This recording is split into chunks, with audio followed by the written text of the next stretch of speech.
never gonna stop me. Sloppy, you really think you got me? Cocky ninjutsu I embody. I'm the copy ninja, call me Hadake Kakashi. Dan kali ini kita akan kembali melanjutkan kisah cerita Donghua The First Order.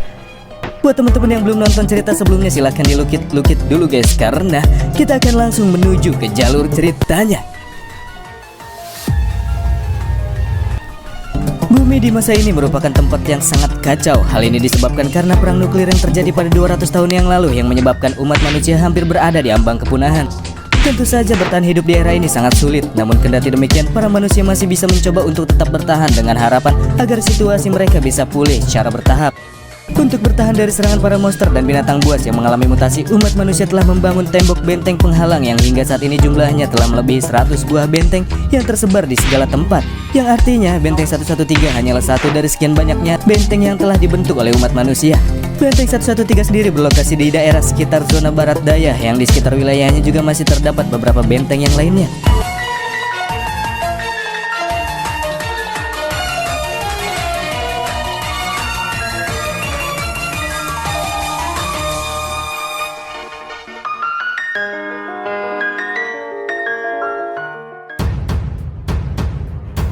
Melanjutkan cerita sebelumnya, Wang Chongyang yang datang bersama dengan para anak buahnya ke tempat kediaman Ren Xiaosu bermaksud untuk kembali melakukan penyelidikan pencarian senjata api milik manajer pabrik yang telah hilang.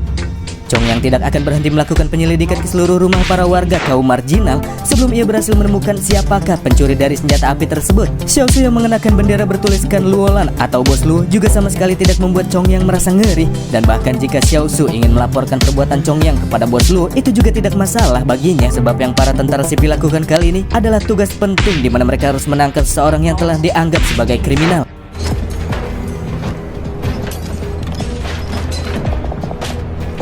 Setelah melakukan penggeledahan, pada akhirnya para tentara pun masih belum bisa menemukan benda yang sedang mereka cari-cari. Dampak terlihat pula 3 bawahan Chongyang yang sebelumnya disuruh membungkam Xiaosu malah berakhir dengan luka yang mengenaskan teman-teman. Chongyang menganggap 3 anak buahnya tersebut sampah karena kalah dari seorang warga biasa. Sebelum beranjak pergi dari kediaman Xiaosu, Chongyang yang menyadari jika Xiaosu memiliki potensi pun sempat menawarkan MC untuk menjadi bawahannya. Dan jika Xiaosu tertarik join menjadi tentara sipil, maka ia bisa bergabung kapan saja. Keesokan paginya, Wang Fugui datang ke klinik Xiaosu dengan tergesa-gesa sebab ia baru saja mendapatkan sebuah berita dari Chen Haidong bahwasannya seorang dari luar benteng 113 telah melakukan penyerangan ke dalam benteng ini dengan menggunakan kekuatan super. Dan sekarang orang-orang dari dalam benteng sedang mencari siapakah sosok pemilik kekuatan tersebut.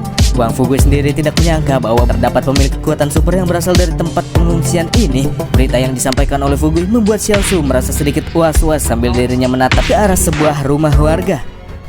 Bagi Wang Fugui sendiri, jika dia adalah sosok yang memiliki sebuah kemampuan super, maka dia akan langsung mencari istri yang baru, teman-teman. Pria gembul ini mengatakan itu sambil melongo ke arah 2 wanita yang sedang berjalan. Dan ia juga bertanya kepada Xiaosu tentang pendapatnya terkait dengan 2 wanita tersebut. Menurut Xiaosu, wanita berbaju pink itu stylenya cukup oke, tapi wajahnya kurang. Dan yang satunya lagi meskipun wajahnya terlihat garang, tapi bodinya cukup oke. Dan ketika keduanya sedang memperbincangkan kedua wanita tersebut, dari arah lain tiba-tiba saja beberapa tentara sipil yang dibawa oleh Chen Haidong nampak terlihat mendobrak sebuah pintu rumah yang ternyata itu merupakan rumah Zhang Baogen. Berikut dengan pria tersebut yang juga terlihat sudah diringkus oleh para tentara tersebut. Setelah bertanya kepada bos Chen, Fugui menganggap apabila Zhang Baogen yang dibawa menuju ke dalam penampungan petir kini sudah benar-benar berakhir. Dia ditahan karena diketahui dirinya sudah membangkitkan kekuatan super. Yang kita ketahui itu adalah luda super, teman-teman. Fakta ini terkuak di saat Baogen mengekspos kekuatan miliknya tepat di depan teman-temannya sendiri. Dan pada akhirnya dia malah dicepuin sama teman-temannya. Setelah rumah Baogen kosong, sekarang orang-orang pun lantas melakukan penjarahan, mengambil barang-barang yang terdapat di dalam rumah tersebut. Dikatakan bahwa benteng 113 sendiri memiliki sebuah aturan yang sangat ketat, di mana bagi setiap orang yang diketahui telah membangkitkan kekuatan super, maka orang tersebut akan langsung dibawa ke dalam benteng untuk diselidiki lebih lanjut, sebab keberadaan mereka dianggap mengancam bila tidak langsung ditangani. Fugui juga sempat diberitahukan oleh Bos Chen bahwa para pemilik kekuatan yang ditangkap akan dikumpulkan di sebuah lokasi penampungan, dan pada akhirnya mereka akan digunakan sebagai bahan penelitian ilmiah di sana. Hari ini saja sudah terdapat 3 orang yang ditahan karena mereka memiliki kekuatan super. Fugui merasa apabila mereka akan benar-benar hancur tak lama lagi, termasuk dengan Zhang Baogen. Xiaosu selanjutnya bertanya kepada Wang Fugui jika situasinya seperti ini, apakah ia masih mau memiliki kekuatan super. Pria gembul tersebut pun menjawab, sudah pasti. Jika dia memiliki kemampuan super, maka Fugui akan menyembunyikannya dari dunia luar. Selain itu, Fugu juga menyarankan apabila Xiaosu ataupun Liu Yuan memiliki kekuatan super, maka keduanya juga harus menyembunyikan hal tersebut kepada orang luar. Xin pun kemudian beralih ke sekolah Tadika 113. Seperti biasa sebagai sosok guru, Xiaosu melakukan tugasnya mengajar para murid dalam mata pelajaran bertahan hidup. Dan seperti biasa murid-muridnya sama sekali tidak merasa antusias dalam pelajaran tersebut. Mereka terlihat acuh tak acuh dengan penjelasan yang sedang diterangkan oleh Xiaosu. Dan bahkan mereka lebih tertarik dengan suara berisik para warga yang berasal dari luar.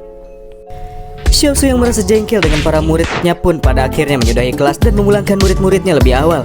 Anak-anak yang bisa pulang lebih awal dari biasanya pun merasa sangat senang dan mengucapkan terima kasih guru secara tulus, membuat Xiaosu berhasil mengumpulkan banyak poin terima kasih dari para muridnya secara tidak terduga. Sepulang sekolah, Xiaosu bersama adiknya juga melihat adanya para warga yang berkumpul di sebuah tempat. Dan setelah diselidiki lebih lanjut, di dalam sebuah rumah Xiaosu melihat sudah terdapat beberapa mayat yang salah satunya adalah mayat ayah dari Zhang Baogen.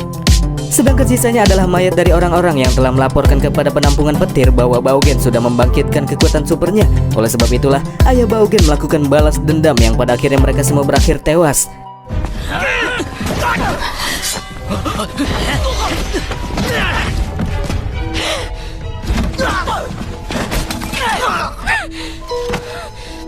Setelah melakukan pertarungan berdarah, setelah mengetahui anaknya ditangkap dan suaminya tewas setelah melakukan balas dendam, ibu Baogen yang mengalami depresi setelah kehilangan keluarga tercintanya pada akhirnya memilih untuk bunuh. Xiaosu tidak menyangka apabila bocah yang sebelumnya sempat mengunjungi kliniknya harus menerima nasib yang sangat buruk seperti ini.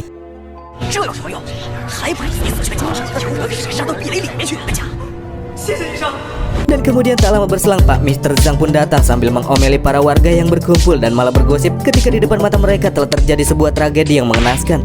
Beberapa kalimat yang disampaikan oleh Mr. Zhang pun lantas membuat semua warga langsung terdiam. Selain itu, Pak Mr. Zhang juga meminta para kuli-kuli pabrik untuk menguburkan para mayat dengan layak. Para kuli ini awalnya menolak, tapi ketika Mr. Zhang berkata akan membayar mereka dengan 800 yuan, dengan gercep mereka pun langsung pergi untuk menguburkan mayat-mayat tersebut. Xiaosu menjalani rutinitas hariannya seperti biasa. Ia lebih sering berada di klinik dan membantu para warga yang mengalami masalah, sebab itu merupakan pekerjaan utamanya. Selain pekerjaan utamanya ini, ia juga beberapa kali datang ke kelas bertahan hidup, mengajarkan para murid-murid terkait dengan tata cara bertahan hidup di masa depan, membuat dirinya memiliki 2 gelar panggilan, yakni dokter dan guru.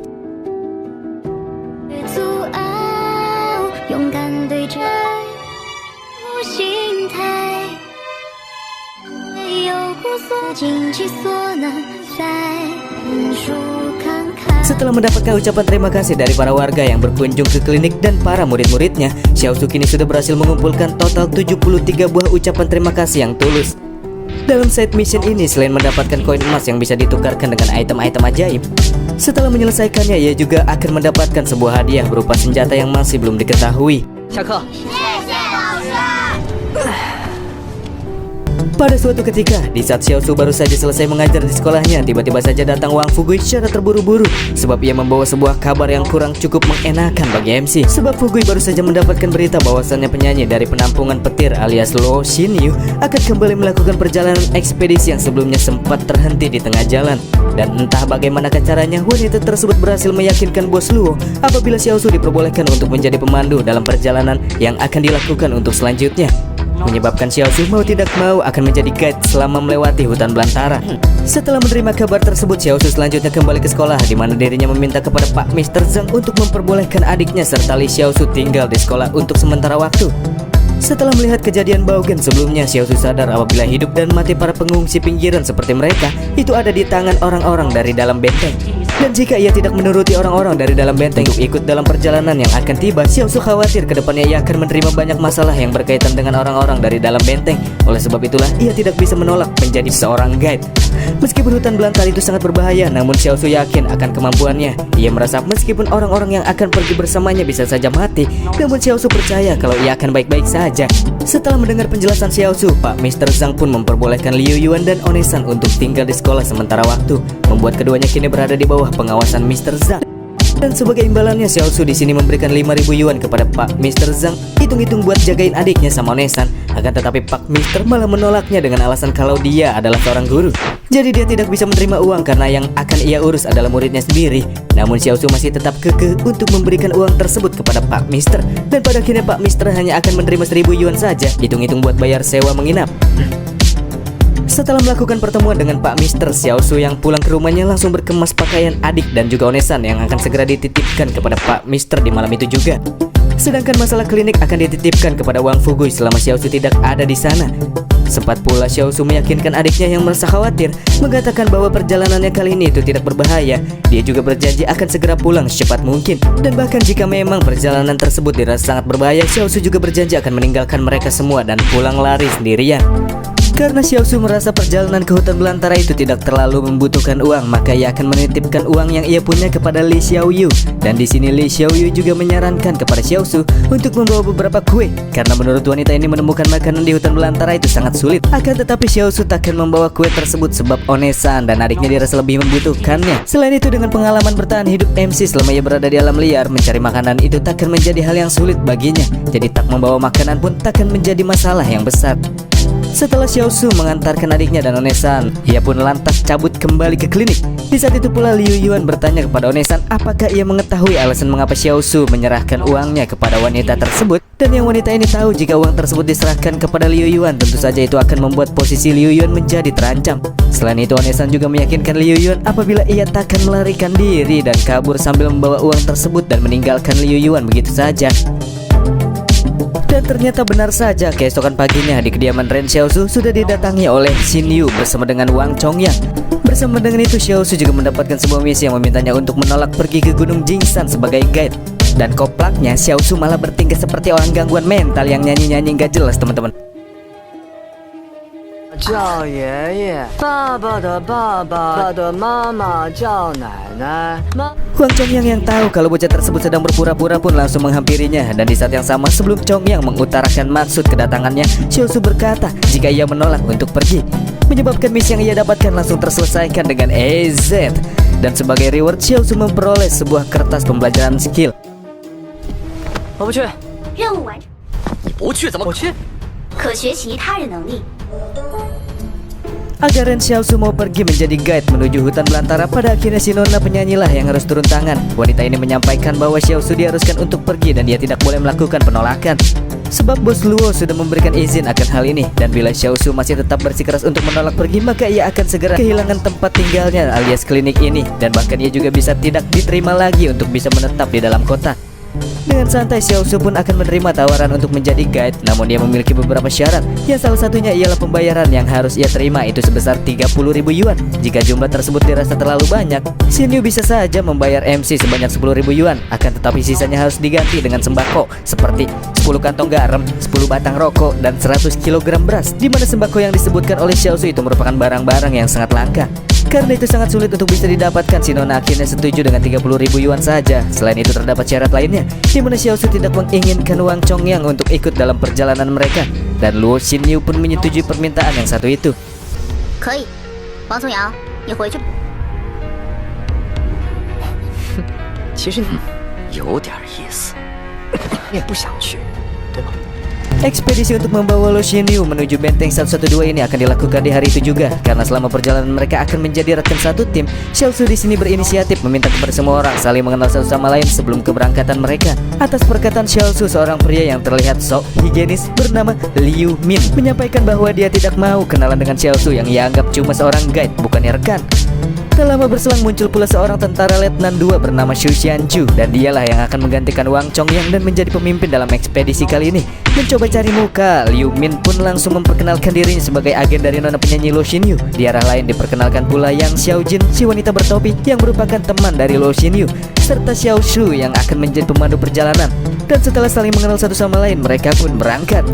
Sial, di sini Xiaoshu tidak diizinkan masuk ke dalam mobil oleh Liu Min yang merasa apabila MC itu terlalu kotor dan bau. Maka dari itulah Xiaoshu akan ditempatkan di bagian belakang mobil. Konyol sekali badut yang satu ini, teman-teman. Dan akhirnya mereka pun berangkat.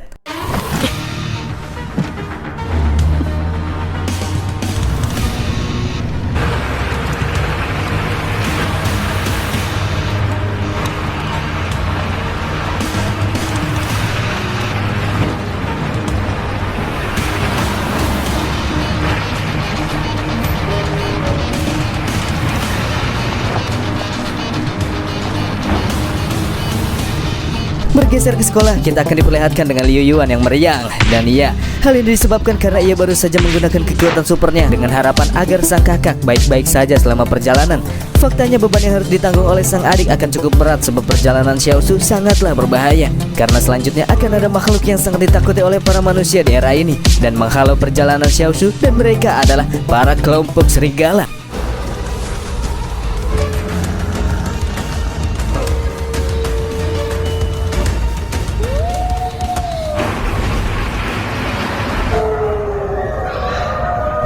Xiaosu yang kala itu ditempatkan pada bagian belakang mobil iseng-iseng membuka persediaan yang dibawa oleh tim ekspedisi, dan di sana ia menemukan ada beberapa box cookies.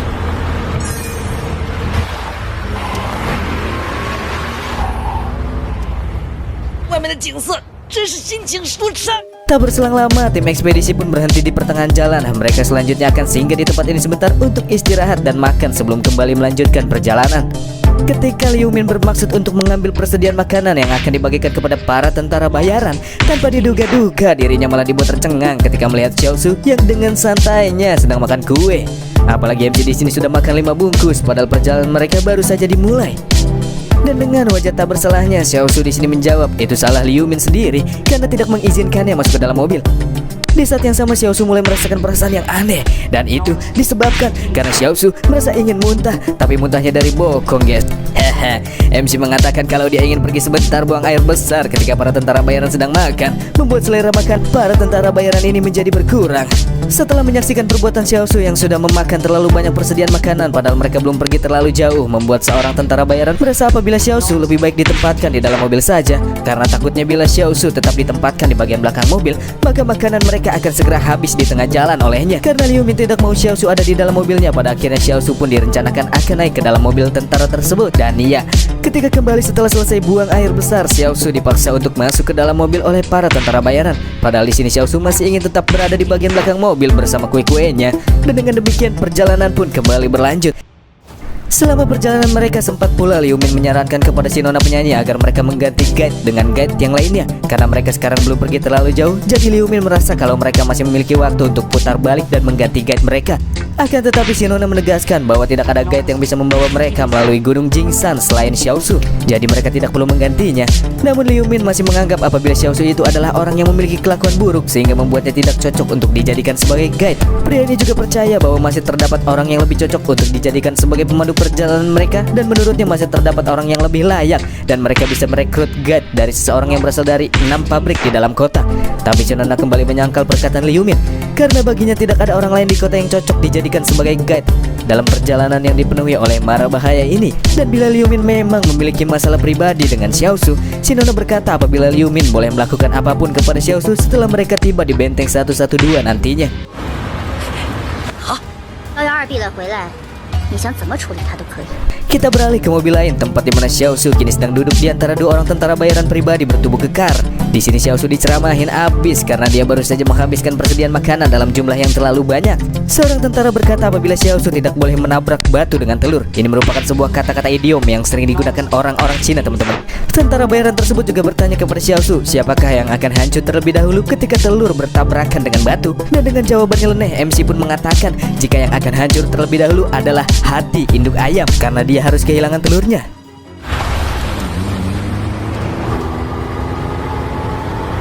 Setelah melalui perjalanan yang cukup panjang dan memasuki hutan belantara, tim ekspedisi pun kemudian singgah di suatu lokasi yang ditetapkan oleh Liu Min sebagai lokasi untuk berkemah mereka. Selama berkemah di tempat itu, mereka diperbolehkan untuk makan dan beristirahat karena hari sudah mulai gelap. Setelah mendengar kata makan, Xiaosu pun lantas bergegas pergi menuju tempat persediaan makanan untuk mendapatkan beberapa makanan. Akan tetapi Liu Min tidak mengizinkan Xiaosu untuk bisa mendapatkan makanan dengan alasan apabila Xiaosu tidak mendapatkan jatah makanan dan air selama ekspedisi ini. Jadi Xiaosu diharuskan untuk mencari makanannya sendiri. Xiaosu pun lantas pergi karena baginya nyari makanan di hutan itu bukan masalah yang besar. Sebelum Xiaosu pergi jauh, Liu Min pun mengatakan apabila pemandu sebelumnya tewas karena ia pergi sendirian ke dalam hutan. Tapi nampaknya Xiaosu tidak peduli dengan ocehan ocehan pria tersebut. Di saat yang sama terdengar teriakan dari seorang tentara bayaran yang menemukan sebuah jejak kaki binatang yang cukup besar. Padahal dalam perjalanan sebelumnya jejak kaki tersebut tidak ada di tempat ini. Setelah menyelidikinya lebih lanjut, Xiaosu pun mendapatkan bahwa itu merupakan jejak kaki yang berasal dari beruang yang datang karena mereka tertarik dengan sisa-sisa makanan yang ditinggalkan oleh tim mereka pada saat ekspedisi sebelumnya. Dan selanjutnya Xiaosu pun kembali berjalan masuk ke dalam hutan sendirian, mengabaikan ocehan yang dilemparkan oleh Liu Min. 也可能是野猪吧。这小子胆子也太大了吧！不要命了吗？ Dan itulah episode The First Order kali ini teman-teman. Terima kasih buat kalian yang udah mau nonton sampai akhir.